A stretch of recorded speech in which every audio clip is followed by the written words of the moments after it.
Everyone of us is talented, yeah. Ooh, skills rather superb, we extraordinary gentlemen. We can pick you up, every one of us is talented.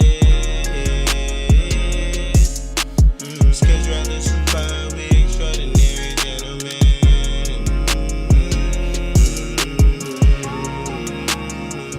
Hey, hey, call on the collective, yeah. Experience all of the stuff I had to go through going in. Definitely, man. This is a good segue, man, because we talking about fatherhood, man. I know how important it is to you, man. You have often talked about it. Family, fatherhood, very important, man. What are some guiding principles, that you have that have helped you navigate, being a father, man? Because obviously it's not easy. Right. I think, I want to big up all our Black queens out there. Often, many of them that have done it by themselves.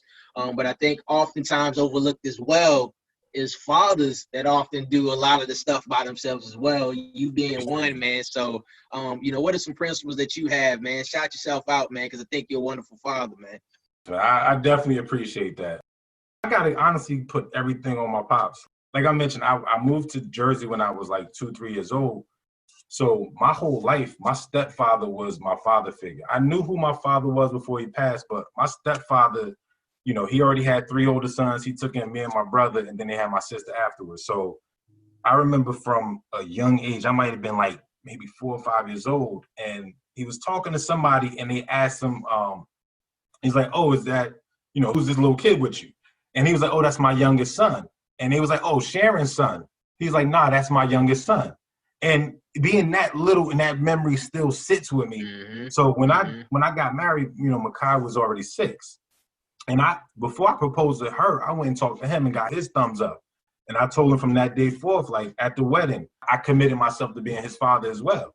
So from day one, that's been my rider. Like when we got engaged, we moved down to Virginia, and he was my shadow. So anything that I did or said, he was gonna replicate it. So that made me like really adjust and pay attention to my actions and the words that I use. I try to make sure that they know how to empathize. Like, even though they grew up in relative luxury, when we go back home, I still drive through the hood. I drive through, look, this is daddy's old house. Mm-hmm. Like Makai still, he's still old enough to remember how things was back up top. So, you might not be in that same position with them, but you gotta empathize with anybody. I mean, they hate going anywhere with me because I'm gonna start a conversation with somebody because we got something in common with everybody. So I'm gonna find out, what we got in common, and we're gonna kill the time and talk. I always try to explain to them to relish the experiences I got to do as I got older, that I realized like, wow, there are kids that are doing this in high school and elementary school. My daughter's going to London and Paris next year. Wow. I stepped foot on a plane during my first job when I flew for work, and my girl's about to be 13 years old stepping on a plane going into another country. I didn't get my passport stamp until I was working for Child Fund. Like, I'm trying to give them the opportunities that I didn't have. I tried my best to find opportunities. I was probably the only person in Patterson that was a Boy Scout, but I found a little troop, and I did it for a year, but I got to go fishing. I got to go camping. I'm from a family of hustlers. Like, we grind. Whether it's legal, illegal, we're going to find a way to make sure we take care of ourselves. Me personally, I've always found a legal route. My first job was like in the 4th grade. My grandfather showed a shoe store, so he would go to the flea market to get rid of the inventory. Every Saturday and Sunday, I'm up at 6:30, 7 o'clock. Like, let's go. Then it wasn't like, hey, just come and keep an eye on stuff. It's, hey, I'm going to go run and grab lunch for a half hour. You keep an eye on everything. Make sure nobody don't steal and count my change. Like, it was a job. Yeah. So I'm trying to balance, have that same work ethic in them. But for me, I had to work because that's how I had to get money. They don't have those worries. Daddy's in a different position. Fees in school is paid for. If you want to do extracurriculars, it's taken care of. As long as, you're doing what you have to do, focusing on your education and making growth, don't worry about bills. I'll reward you if you keep putting in that effort. That's the tough part, still balancing, instilling that work ethic. The Black community, we've struggled with that generational wealth. And I think when we speak of wealth, we kind of think of, just monetary means. And obviously we want to hand that down, but we didn't have that. But what we did have is that, work ethic. And so despite not having a lot when we grew up, you still had, those figures, those role models that said, hey, I might not get paid a lot, but what I get, I work hard for. And you see you see what comes from hard work, man. So we do need to, show respect to our forefathers for instilling that in us, if nothing else. That's very important. And it's good to see that you're still trying to find a way to actually do that for your kids, despite being in a much better position, economically than our parents were coming up. And I think the other thing too is access to information. I'm constantly trying to learn something. I'm trying to figure out what it is that you're good at and how can I take what you can share with me and leverage it.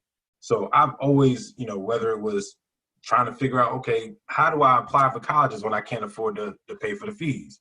Start talking to different guidance counselors and administrators and figure out, oh, you can get a fee waiver and things like that. I remember at 6th grade, I was working in a monument company. They literally made gravestones. I talked them into letting me do some like the cleaning and stuff and filing and mail, but I would talk to every person, and it was a family business. Every person that worked in there, whether it's the son in the back that's actually doing an engraving, I'm picking his brain about stuff. The owner that's doing all of the actual sales, I'm talking to him.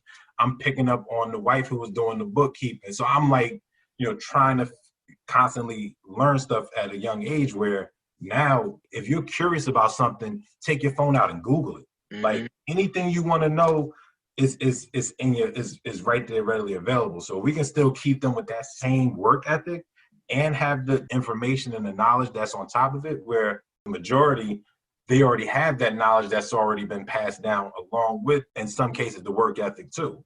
So now we can kind of close the gap a little bit, just given the ability to kind of catch up technology. Yeah, definitely, man. So speak a little bit about what you do. You ain't got to call out who your employer is, but just your background, what type of work you do, man, because I think it's important for people to see. What I love about the collective actually is that we have a very diverse group of brothers that do very different types of work. Even though we all ultimately started at in a company, but we were all doing different things within that company. I always like to mention what we actually do to show people that you can be successful no matter what field you go into. My formal title is an internal audit manager. I get crazy looks when I explain that to people because their first thought is you work for the IRS. Right. Yeah, audit, that's what you think of. Exactly. So I try to oversimplify for people. I say my job is to go into a specific area, find out what they're supposed to be doing, and make sure they do it right. Like, that's the bottom line what it is. What I do is, I went to college to get this accounting degree because accounting, auditing, you just seem like they align. And I actually talked my way into that internship before I took my auditing classes.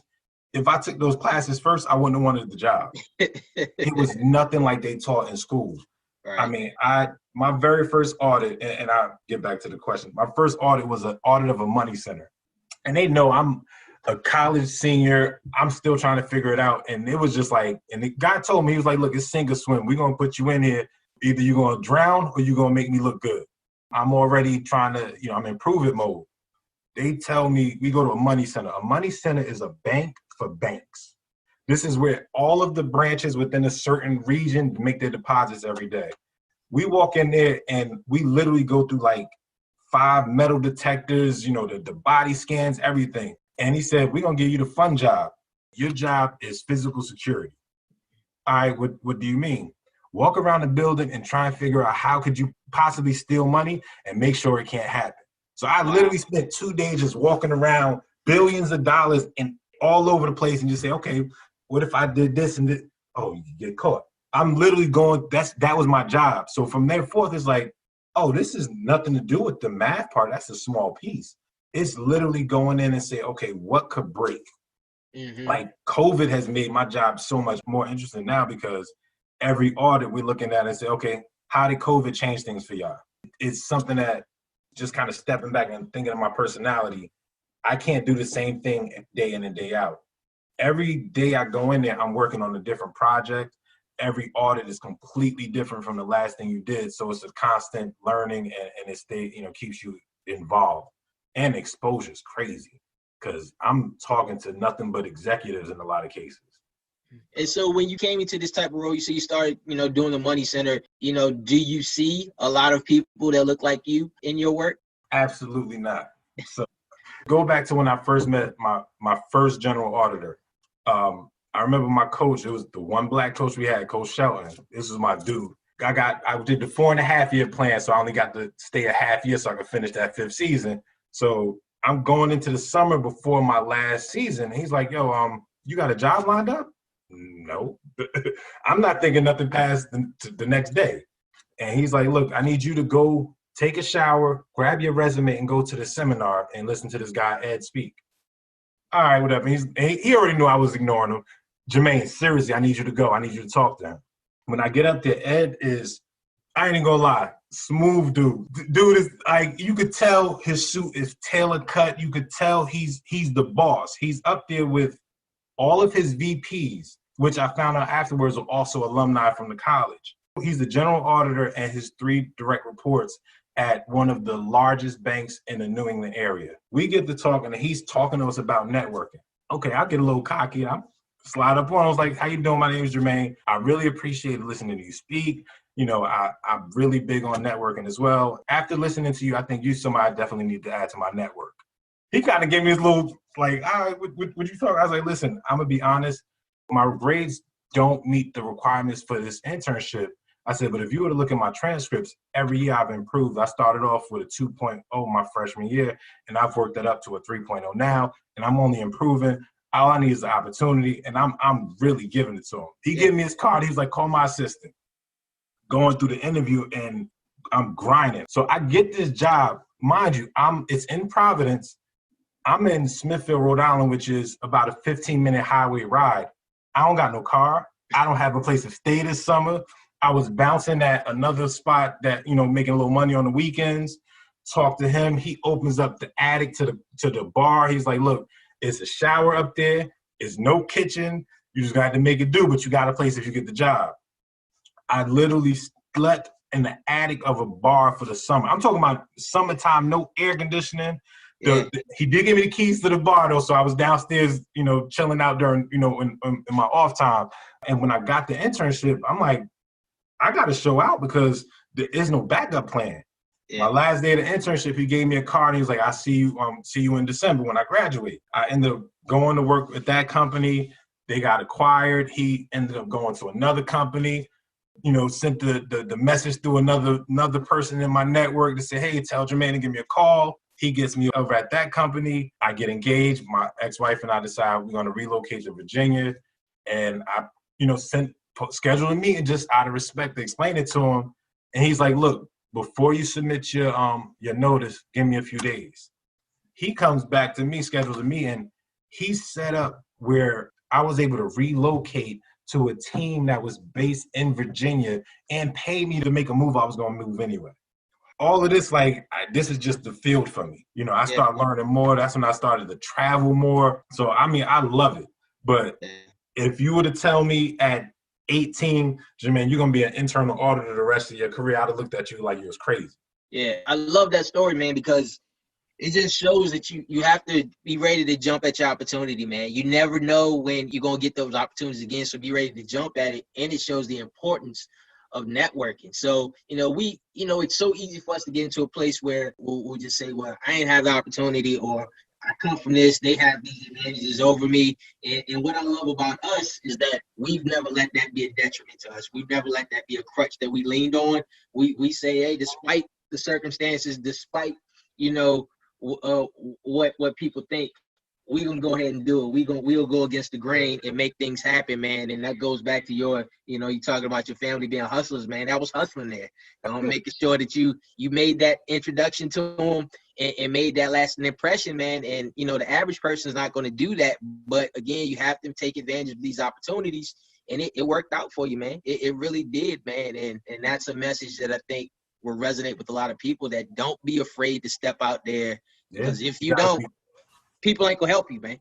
People want to help people that are willing to help themselves. So by taking initiative, he's saying, all right, if I know that you're going to work this hard to make an impression on me, you're probably worth me investing in and putting my reputation on the line, because I see that you're not going to settle for no.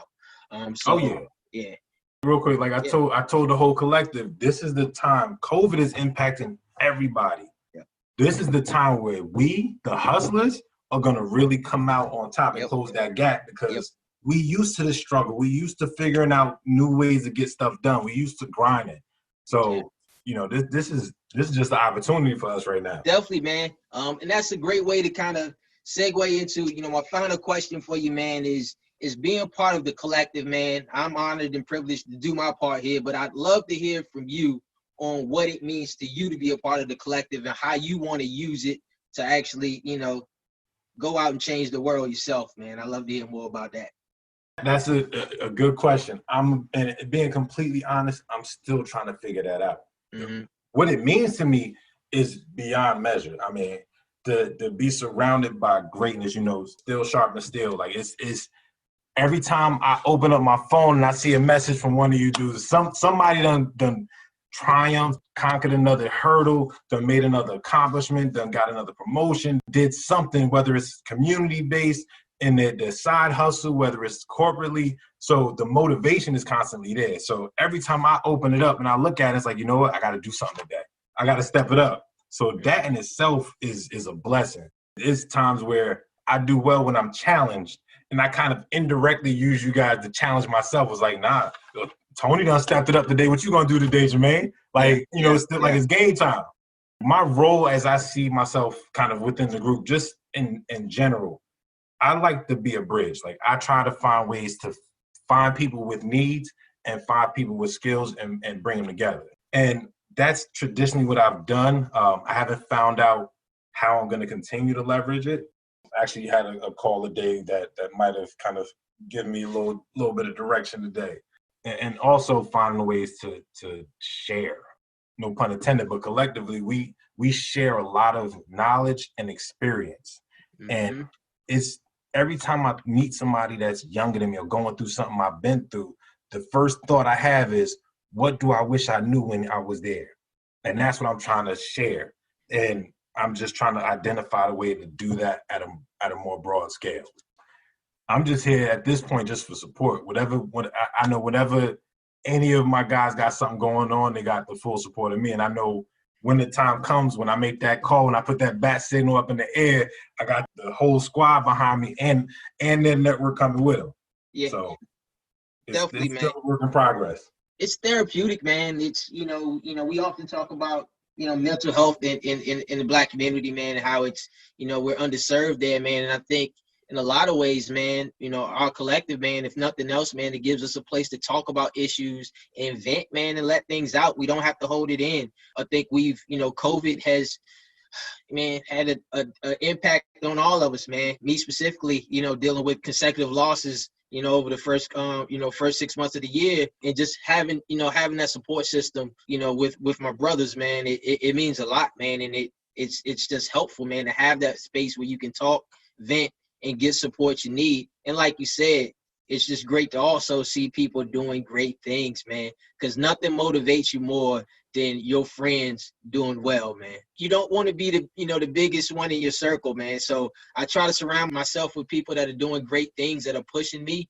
And this group constantly does that, man. So you included, man, and I'm just excited to be a part of it. And I think that all you guys, man, are doing much bigger work than you actually know, man. So continue to do great things, man. Thanks for giving me the opportunity to share your story. It's a good one. I hope people listen to it and take away a lot from it, because I think we have a lot to share, man. And don't worry, the collective will definitely bring those skills out of you that make, this bubbling to the top. We'll definitely push you, man. And I know you continue to do great things, man. Any shout outs before we go? Oh, just the collective, man. I mean, it's the first place I've ever called home outside of Paterson, New Jersey. So this is home. Getting with the rest of the collective, y'all gave me another family. Like, I have a whole nother set of brothers that I'm rocking with. So the only thing I need to do is shout out the collective, bro. So I appreciate it, man. And you already know, man, you definitely been the support system with some of the issues I've been dealing with lately too, man. So I definitely appreciate it. No doubt, man. No Definitely doubt. know. Well, again, man, appreciate the time, man. Enjoyed this one for real. Be on the lookout for another episode of the Backstories as we continue to share these stories of all of those guys, man. But Jermaine, man, enjoyed it for real, man. Appreciate it, brother. Take care. Man, you too.